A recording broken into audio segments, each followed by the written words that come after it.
My sister forged messages, pretending they were from my late grandmother to take my inherited condo. She even filed a lawsuit to back it up. So I hired a lawyer, proved the text was fake, and took her to court. I never imagined I'd be writing something like this, but here I am 3 months after my grandmother's passing, dealing with a family situation that's spiraling completely out of control. I need perspective and legal advice before this gets even messier than it already is. My grandmother, Patricia Henderson, passed away in September after a brief battle with pneumonia. She was 82 years old and had been living independently in a retirement community in suburban Detroit for the past 5 years. Despite her age, she was sharp as a tack until the very end, managing her own finances, driving herself to appointments, and maintaining an active social life with her retirement community friends. I'm James, 30M, and my sister Rebecca, 28F, and I were Patricia's only grandchildren. Our mother, Patricia's daughter, passed away from cancer when we were teenagers. I was 17 and Rebecca was 15. Our father remarried 2 years later and moved to Florida with his new wife. Since then, our grandmother became even more important to us, essentially filling the role of both parent and grandparent. Throughout our 20s, both Rebecca and I maintained close relationships with Patricia. I lived about 20 minutes from her retirement community and would visit every Sunday for lunch. We'd go through her mail together. I'd help with any technology issues, and we'd watch old movies. Rebecca lived about an hour away in the city where she runs a boutique marketing consultancy. She visited less frequently, usually once a month, but called Patricia several times a week. When Patricia's health began declining last summer, I took on more responsibilities. I drove her to doctor's appointments, coordinated with her medical team, and helped her manage medications. When she was hospitalized in August, I spent every evening there after work. Rebecca visited on weekends when she could, though she often had client commitments that prevented regular visits. Patricia passed away peacefully on September 15th. The funeral was small but beautiful, with many of her retirement community friends attending. Rebecca gave a lovely eulogy about Patricia's influence on our lives, and I read a poem Patricia had loved. For a brief moment, despite our grief, Rebecca and I seemed united in our loss. That unity shattered exactly 1 week later when we met with Patricia's estate attorney, David Brennan, for the reading of the will. Patricia's will, which had been properly executed 3 years prior, with attorney Brennan's assistance, was comprehensive and specific. She had clearly put considerable thought into how she wanted her assets distributed. The major bequests were as follows. To me, James Morrison, her downtown Detroit condominium located at 1847 Washington Boulevard, Unit 14B, including all contents therein to be my sole and separate property. Also, her collection of first edition books, her father's vintage watch collection, and $30,000 in cash from her savings account. To Rebecca Morrison, her complete jewelry collection independently appraised at $45,000, including the 3-carat diamond ring that had belonged to our great-grandmother, her 2019 Lexus ES 350 with approximately 15,000 miles. Her investment portfolio, worth approximately $75,000 and $50,000 in cash from her savings account. The remainder of her estate, including various smaller bank accounts, bonds, and personal effects, was to be divided equally between us.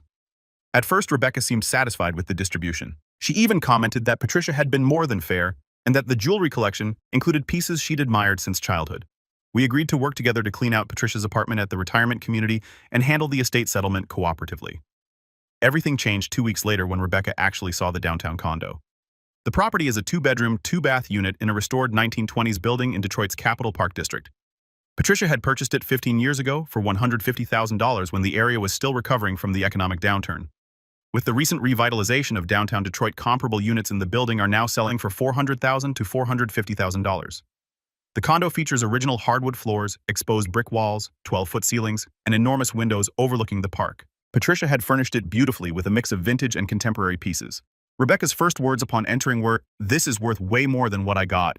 I tried to explain that Patricia had distributed her assets as she saw fit, that the jewelry and investment portfolio were substantial gifts. But Rebecca had already begun calculating. She pulled up real estate websites on her phone, checking recent sales in the building. Her demeanor shifted from grief-stricken granddaughter to calculating businesswoman in minutes. That's when she brought up the down payment gift. 5 years ago, when I was 25, I purchased my first home, a modest 3-bedroom house in Royal Oak. Patricia had gifted me $20,000 to help with the down payment. This wasn't a secret. She had done similar things for both of us over the years. The previous year, she had given Rebecca $25,000 to help launch her marketing consultancy. These gifts were properly documented, gift tax returns were filed, and everything was completely above board. Now Rebecca argued that because Patricia had already helped me buy a house, the downtown condo must have been intended for both of us to share. Her logic was that Patricia wouldn't have wanted to give me 2 properties while Rebecca got only money and jewelry. I pointed out the obvious flaws in this reasoning.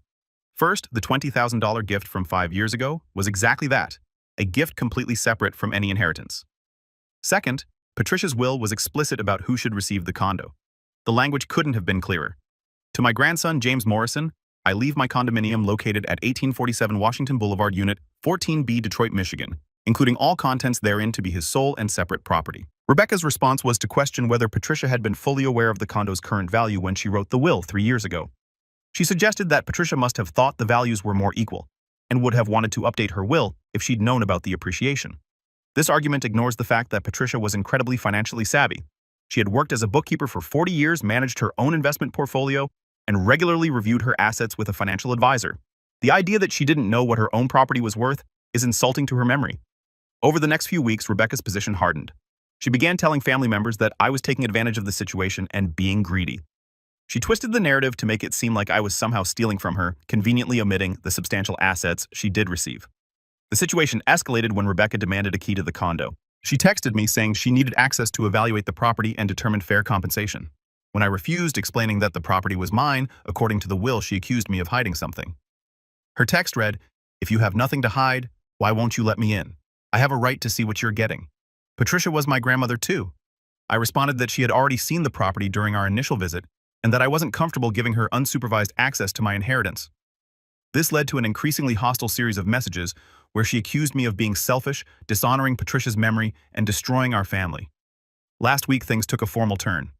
I received a letter from Rebecca, not from a lawyer, but typed on a company letterhead, demanding that I either add her name to the deed as a 50% owner or buy out her rightful share for $200,000. She calculated this based on her estimate of the condo being worth $400,000. The letter included several arguments. 1. The $20,000 down payment gift constituted an advance on my inheritance. 2. Patricia had verbally expressed wishes for both grandchildren to have property. 3. The current will didn't reflect Patricia's true intentions due to the unexpected appreciation. 4. As Patricia's caregivers, we both deserved equal compensation. 5. Refusing to share the condo was causing severe emotional distress to Rebecca. That last point particularly stung. While it's true we both cared for Patricia, I had been the one to shoulder the majority of day-to-day responsibilities, especially in her final months. Not for any expectation of reward, but because I loved her and wanted to ensure her comfort. To have that thrown back as a bargaining chip felt deeply wrong. I consulted with David Brennan, the estate attorney, who confirmed what I already knew. Rebecca has no legal claim to the property. The will is valid, properly executed, and unambiguous. He mentioned that Michigan law is quite clear on these matters and that Rebecca's arguments wouldn't hold water in court. However, he also warned that she could still file a lawsuit contesting the will. While she would likely lose the process, could be expensive and time-consuming. He suggested I might want to retain my own attorney separate from the estate representation. I've also discovered that Rebecca has been more active in her campaign than I initially realized. My cousin Jennifer called to ask if it was true that I was refusing to honor Grandma's wishes. Apparently, Rebecca had told her that Patricia had promised the condo to both of us, but I was using technicalities to claim it all for myself. My Aunt Linda, Patricia's sister, received a similar story with added details about how I had isolated Patricia in her final years and potentially influenced the will.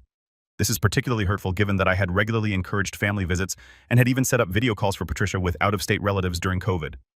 Rebecca has also taken to social media posting vague but pointed messages about family betrayal and fighting for what's right. While she hasn't named me directly, anyone who knows our family situation can connect the dots. She's received numerous supportive comments from friends who only know her version of events. The stress of this situation is affecting all aspects of my life. My girlfriend Sarah has been supportive but is clearly tired of hearing about the drama. My work performance has suffered as I find myself constantly checking my phone for new messages or emails about the situation. I've had trouble sleeping running through conversations with Rebecca and wondering if I could have handled things differently.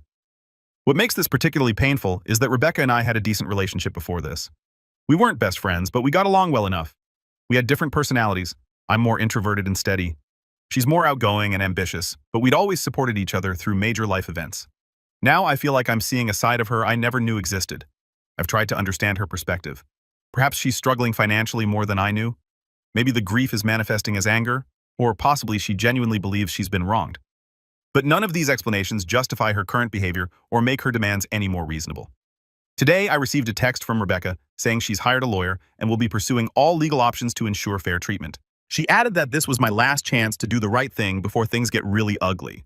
So here I am, seeking advice from internet strangers because I no longer know what to do.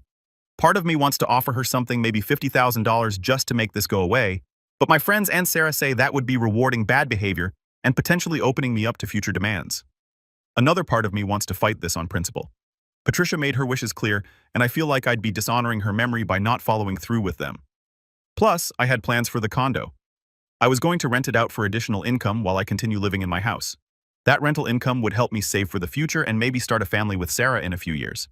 But then I think about family gatherings, holidays, potential future children who won't know their aunt because of this dispute. Is a condo, no matter how valuable, worth destroying family relationships?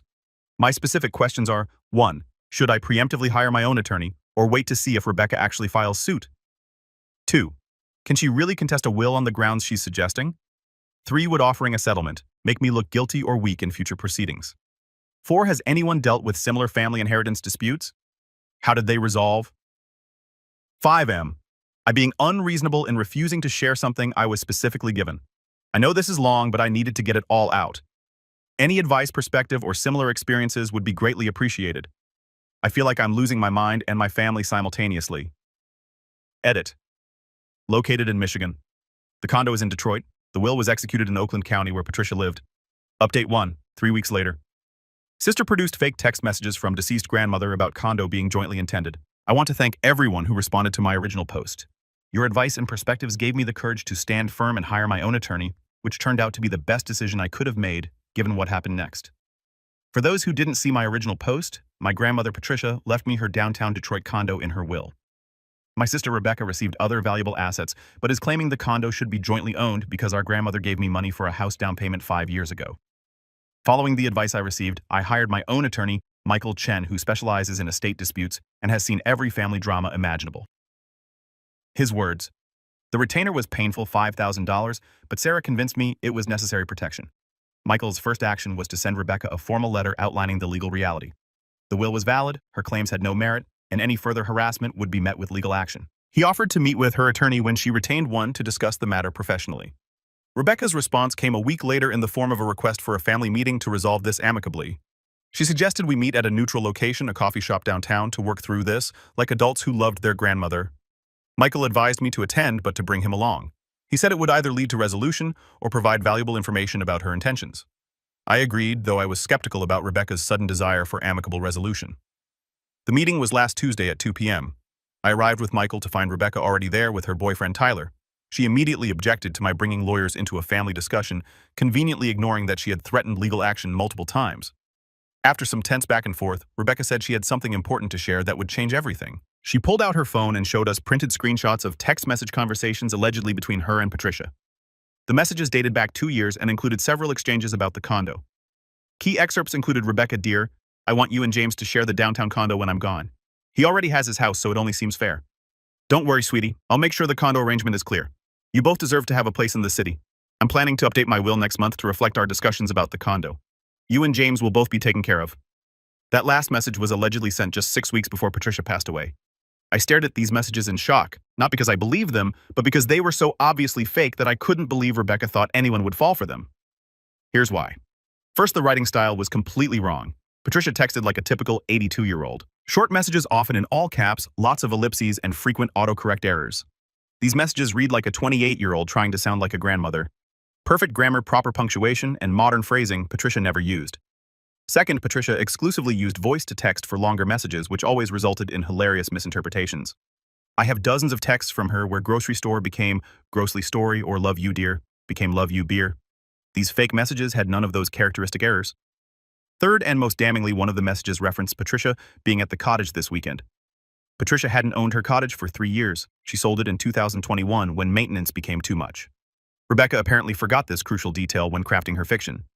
Michael, maintaining his professional composure, simply asked to see the original messages on Rebecca's phone. She claimed she had recently upgraded her phone and only had these screenshots.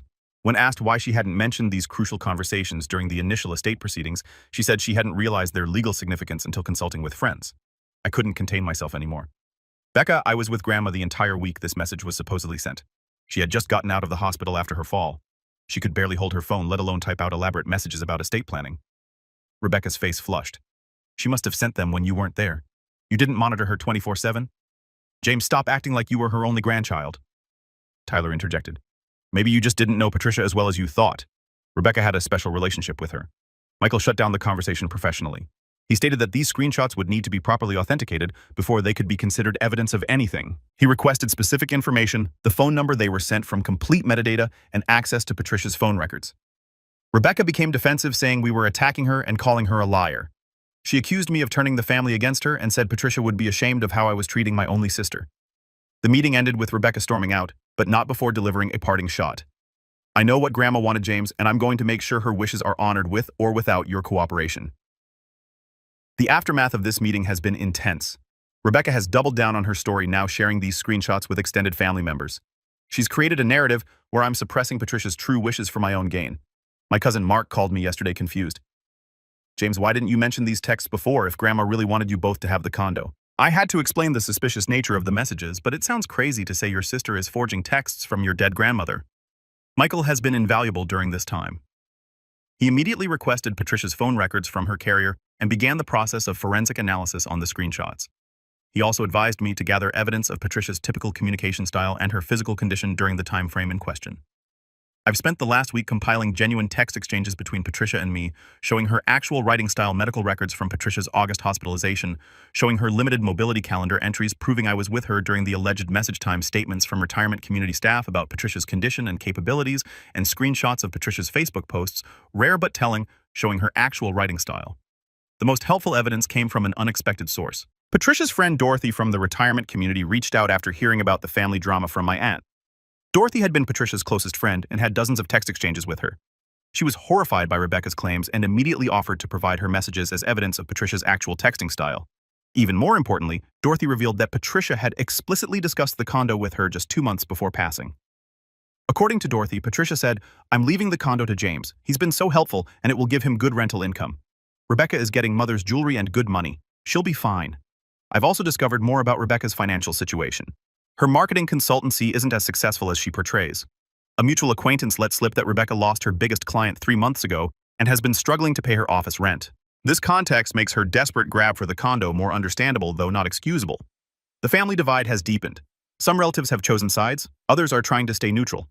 Thanksgiving is 3 weeks away and I'm already getting calls about keeping the peace and not letting money destroy family. My favorite aunt Linda, Patricia's sister, called me crying. "I don't understand how it came to this. Patricia was so careful with her will to be fair to both of you." I assured her that I was simply trying to honor Patricia's actual wishes, not the fabricated ones Rebecca created. The emotional toll continues to mount. I find myself second-guessing every interaction with Rebecca over the years. Were there signs of this manipulative behavior I missed, or has grief and financial pressure transformed her into someone I don't recognize? Sarah has been my rock through this, but I can see the strain. Last night she asked, "Is there any amount of money that would make this just go away?" I understand her exhaustion, but I can't shake the feeling that giving in to Rebecca's fraud would be betraying Patricia's memory and enabling future manipulation. Michael remains optimistic about our legal position. He says the forensic analysis should be complete within 2 weeks, and he's confident it will confirm the messages are fabricated. He's also preparing a cease and desist letter regarding Rebecca's distribution of false evidence to family members. But I'm realizing this isn't really about legal positions anymore. It's about watching my family implode over money and lies. It's about losing my sister to greed and desperation. It's about spending what should be a time of mourning, instead fighting over assets. I'll update again when the forensic analysis comes back, or if there are any major developments. For now, I'm trying to focus on work, maintain my relationship with Sarah, and remember the grandmother who loved us both even if one of us seems to have forgotten that love in favor of material gain. Thank you again for all the support. Your comments remind me that I'm not crazy for standing up against this manipulation, even when family pressure makes me want to give in just for peace. Update 2. 2 months after original post. Final update. Sister filed lawsuit, moved into my condo, told neighbors she's co-owner. It's been a nightmare. I genuinely cannot believe I'm writing this update. When I first posted 3 months ago, I thought I was dealing with a simple inheritance dispute that would resolve itself once Rebecca accepted reality. Instead, I've been living in what feels like a bad legal drama, complete with break-ins, fraud, and family destruction. For those just joining the saga, my grandmother Patricia left me her downtown Detroit condo in her will. My sister Rebecca received other substantial assets, but claims the condo should be jointly owned. She produced fake text messages to support her claim, which were proven fraudulent by forensic analysis. Following my last update, things were quiet for about 3 weeks. The forensic analysis came back exactly as expected. The messages were created using a third-party app called Fake Text Message. Yes, it's really that obviously named. The metadata showed they were created 2 weeks after Patricia's death, not 2 years ago, as claimed. The formatting matched the app's templates perfectly. Armed with this evidence, Michael sent Rebecca's attorney, yes, she finally hired one, a comprehensive letter outlining the fraud and demanding she cease making false claims.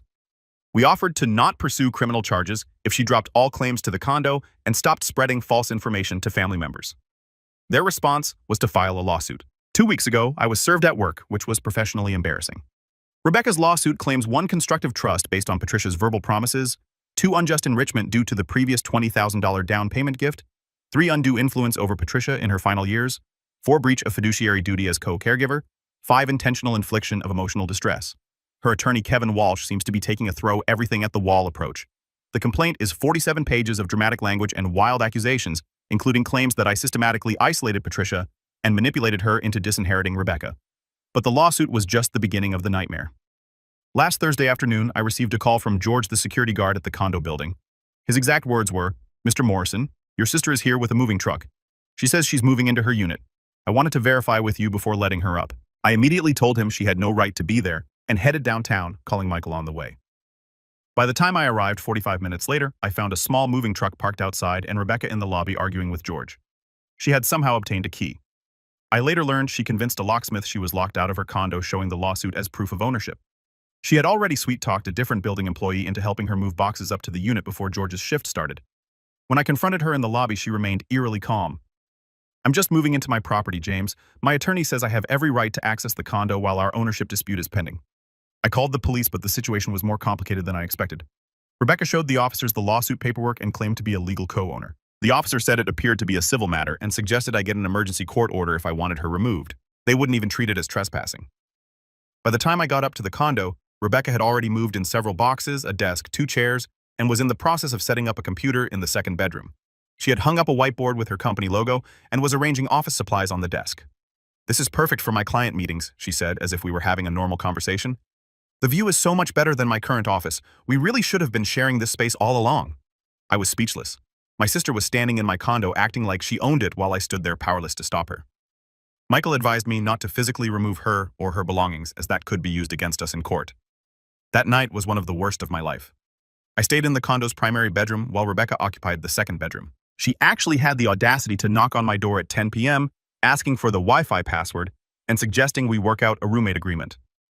I spent the entire night on the phone with Michael preparing emergency court filings. We documented everything, took photos of her belongings, saved security footage of her arrival, and prepared affidavits from building staff.